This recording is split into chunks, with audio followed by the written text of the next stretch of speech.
pero muy buenas tardes. Aquí comienza una nueva entrega de Hablemos de Salud, porque su salud es lo más importante y nuestro compromiso es mantenerlos informados. A través de la pantalla de Canal U y hoy, desde las instalaciones del Hotel Crystal Tower, les brindaremos toda la información y las herramientas necesarias en salud para que todos podamos mantenernos informados y obtener una buena calidad de vida. Trataremos los temas más relevantes, como lo son el que trataremos con el doctor Luis Vilardo, nefrólogo y presidente de la Asociación Uruguaya de Pacientes con Enfermedades Lisosomales. El doctor nos habla precisamente sobre los síntomas, los signos y las causas, y además qué son exactamente las enfermedades lisosomales. Con la doctora Graciela Figueiredo, en esta edición hablaremos sobre lipoedema o celulitis, síntomas, causas y cómo tratar esta afección. Trataremos todas las noticias nacionales e internacionales y recibiremos además al doctor en odontología Javier Álvarez, vicedirector de docencia e investigaciones de la clínica estomatológica docente de Siboney en La Habana, quien llegó a nuestro país invitado por el doctor profesor Bernardo Wolson. A solicitud de ustedes nos informaremos con Ana Laura Ramos sobre la intolerancia a la lactosa y tendremos además, como ya es tradicional, a Andrea Martínez, instructora del Instituto y Gimnasio Forma, que nos brindará una clase en el día de hoy sobre abdominales y glúteos para que podamos realizar ejercicio en casa como si fuera en el gimnasio. Comenzamos entonces nuestro programa del día de hoy con una recomendación del Ministerio de Salud Pública para la vacuna contra la gripe. No esperes el frío. Vacúnate contra la gripe. Está recomendado para niños de 6 meses a 5 años, para embarazadas, mayores de 65 años, personal de la salud y personas con enfermedades crónicas. La antigripal es gratis y está en centros de vacunación públicos y privados del país. Vacúnate contra la gripe hoy. Vacunarte es tu derecho. Ministerio de Salud Pública. Y como les anunciaba en la presentación, el primer tema que trataremos en el día de hoy está relacionado con las enfermedades raras o enfermedades poco frecuentes. Hablaremos sobre enfermedades lisosomales con el doctor Luis Vilardo. Doctor, un placer tenerlo aquí en Hablemos de Salud. Muchas gracias por la invitación. Buenas tardes para todos. ¿Nos puede hacer una breve referencia de lo que son las enfermedades raras? Las enfermedades raras o poco frecuentes o minoritarias son aquellas que se traducen por una baja incidencia o prevalencia dentro de la población. Se citan, por ejemplo, que son 5 casos cada 10.000 habitantes. Eso varía de una región a otra porque obedece también a la calidad de los registros que haya sobre estas enfermedades. Pero son enfermedades muy poco frecuentes, la mayoría de ellas de origen genético o hereditario, autoinmunes o degenerativas. Doctor, las enfermedades lisosomales están dentro de las enfermedades raras. ¿Qué son? Hay que comprender un poco cómo es que trabaja la célula. La célula de nuestro organismo tiene un órgano o una estructura que se llama lisosoma, que está cargada de muchas enzimas, y las enzimas, la actividad que tienen es degradar ciertos productos o moléculas complejas en moléculas más simples que pueden ser reutilizadas para los fenómenos vitales de la célula y de los tejidos, o de lo contrario ser eliminadas de nuestro organismo. Cuando alguna de estas enzimas que está determinada funcionalmente por un gen está alterada o no funciona bien, hay determinados sustratos o moléculas complejas que no son degradadas, entonces eso va acumulándose en el interior de la célula, de los tejidos y de los órganos, provocando, como es lógico, alteraciones funcionales y estructurales de muchos órganos. Dentro de las enfermedades raras, ¿estas enfermedades lisosomales son frecuentes? No, no son nada frecuentes, y en nuestro país, considerando la tasa de nacimientos que es cercana a los 50.000 niños, aproximadamente son 7 a 8 casos nuevos por año, se tendrían que verificar. Pero no hay datos estadísticos, y a este respecto cabe mencionar de que hay una ordenanza del Ministerio de Salud Pública, la 447 del 2009, en la cual se declara obligatorio el registro de defectos congénitos y enfermedades raras, precisamente para tener una base fundamental estadística de cuántos casos hay en el Uruguay. ¿Y cuáles serían los síntomas de esta enfermedad o los signos que determinen que un paciente es portador?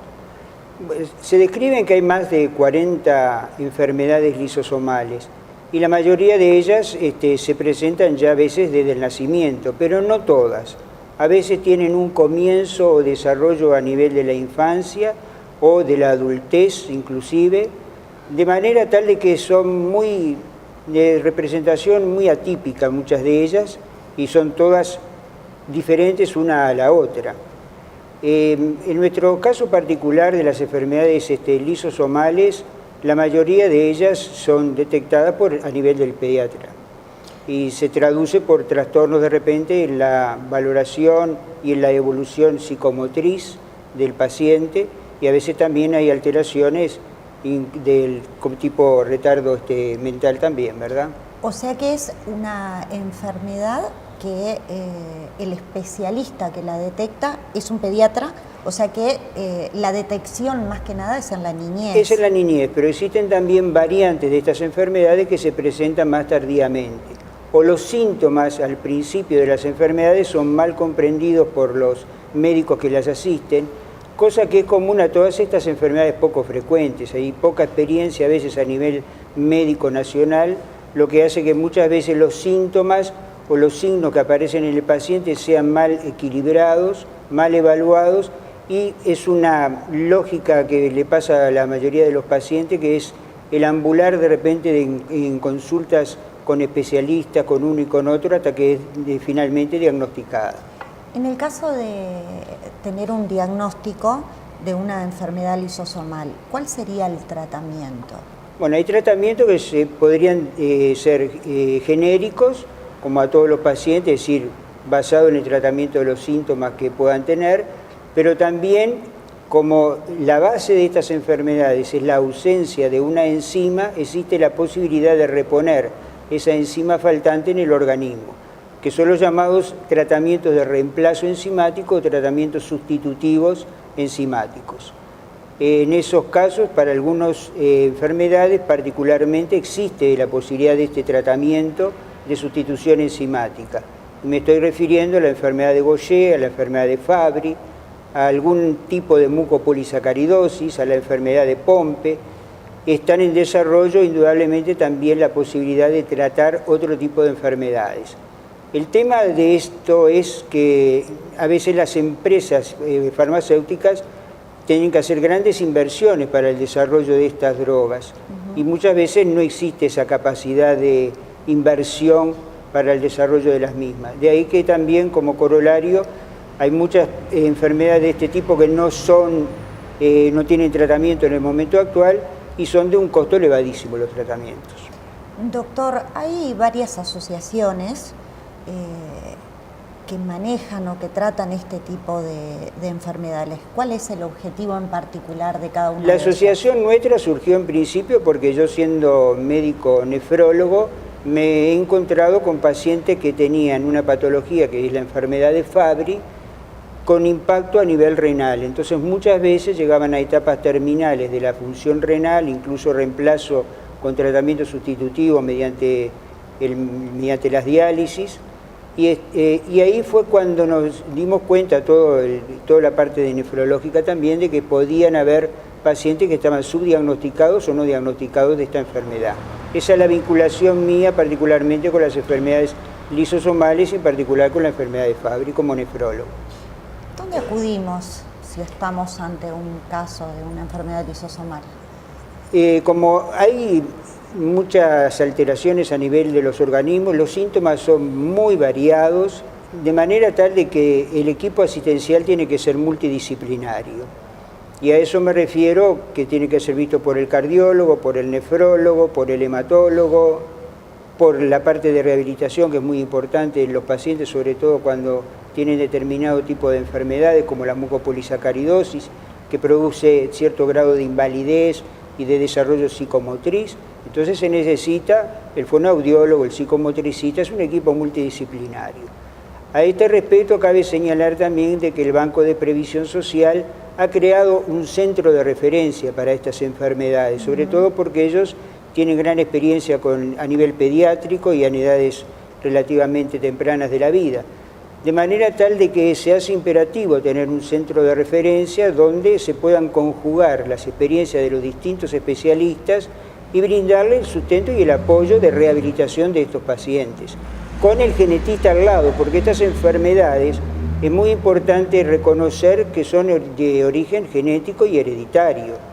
Entonces ahí viene también el tema del asesoramiento genético, porque estas enfermedades no son patrimonio del paciente, sino que son patrimonio de toda la familia. Y un matrimonio que haya tenido un hijo de repente con alguna de estas enfermedades tiene que prever las posibilidades de embarazos futuros. Entonces eso es una cosa que es muy importante saberlo, y estas asociaciones también, por otra parte, tienen que dar cabida a todas esas inquietudes y formulaciones que los pacientes tienen, para darle también cierta continentación a nivel no solamente del paciente, sino también a nivel familiar. Y en cuanto al tratamiento, ¿qué respaldo se tiene en cuanto a medicamentos, que usted hablaba recién de la industria farmacéutica, por ejemplo? Los tratamientos son de elevado costo, y la asociación nuestra, por ejemplo, ha hecho desde mucho tiempo atrás, prácticamente de 10 años de actividad, distintos contactos con las autoridades sanitarias, y a nivel del Fondo Nacional de Recursos, en el año 2007 se creó del 2009 se creó un programa piloto para el tratamiento de algunas de estas enfermedades, particularmente la enfermedad de Gaucher y la enfermedad de Fabry. ¿Qué tiene qué particularidad estas dos enfermedades, por ejemplo? Bueno, la enfermedad de Gaucher se presenta prácticamente en la niñez, y la particularidad que tiene es que son niños que tienen cierto grado de retraso en el crecimiento, anemia, propensión a los sangrados y sobre todo aumento del hígado y aumento del vaso. Y son pacientes que tienen a veces también dolores óseos, que se llaman crisis óseas, que son muchas veces interpretadas como algo infeccioso, una osteomielitis o algo así, cuando en realidad es producto de la propia enfermedad. Y se tienen casos tratados en el Uruguay que han tenido una respuesta formidable con el tratamiento de sustitución enzimática, con regresión del hígado, con regresión del vaso, normalización de la anemia, de las plaquetas de la sangre también. Perfecto, muchísimas gracias, doctor. ¿Puedo pasar un último aviso? Sí, por favor. Entre el 19 y 23 del mes de septiembre va a haber en el Radisson un encuentro iberoamericano de enfermedades raras, donde van a venir expertos de otros países también, y la práctica está fundamentada sobre todo para que esté al alcance de los familiares y de los pacientes fundamentalmente. Perfecto, así que ahí estaremos entonces cubriendo lo que es todo este evento, y obviamente está invitado unos días antes para que nos vuelva a recordar. Bueno, muchas gracias por la entrevista. Nosotros nos vamos a una pausa, pero enseguida regresamos con la doctora Graciela Figueiredo y el tema de hoy, que será lipoedema o celulitis. Ya volvemos.